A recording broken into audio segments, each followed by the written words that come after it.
کاک حاجی کێشەی ئێوە چییە و داواکاریشتان چییە؟ کێشە ئێمە ئەوەیە کە گەرمەکانمان ئەمساڵ سپات بۆ خوا ڕێژەنی زۆرە خۆی گیان بارانی بۆ باراندوین بەڵام حکوومەت کەممان لێ وەرەگرێ ئەوەی ئەو لێمان وەرەگرێ ئەوەنە تۆمان وەشانووە ئێمە داوا لە وەزارەتی کشت و کاڵەکەین کە لژنەیە پێک بێن سەیری گەرمەکان بکەن سەیر عەرزەکان بکەن ئەوان خۆیان تەقدیریکەن نەک بە قسەی ئێمە بە قسەی ئەوان بکەن پار چەندێک وەرگیراوە لە دۆنمێکە ئەمساڵ چەندێک پار دوو ئەوەنێ ئەمساڵ وەرگی ئەمساڵ کردیانە بە نیوەی چەند بۆ ڕێژەکەی 267 کیلۆ ئەمساڵ 168 کیلۆیە لە دۆنمێکە بەڵێ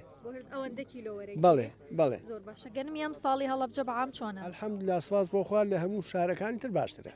هەروەکو ساڵانی ڕابردوو ینی فەرقی نییە ڕینەکەی ڕێژەنی ئەمساڵ لە ساڵانیش باشترە سپاس بۆ خۆیان بارانمان هەبووە وەکو شوێنەکانی تر نەبوو ناخۆ ئەمەتانجێ بەخێر من سەرچاوی ئەومە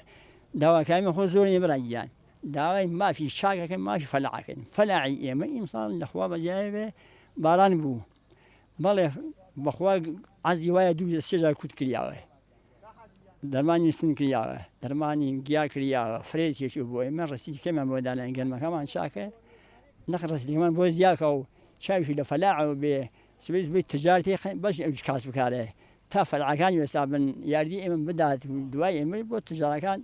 وان حەسکە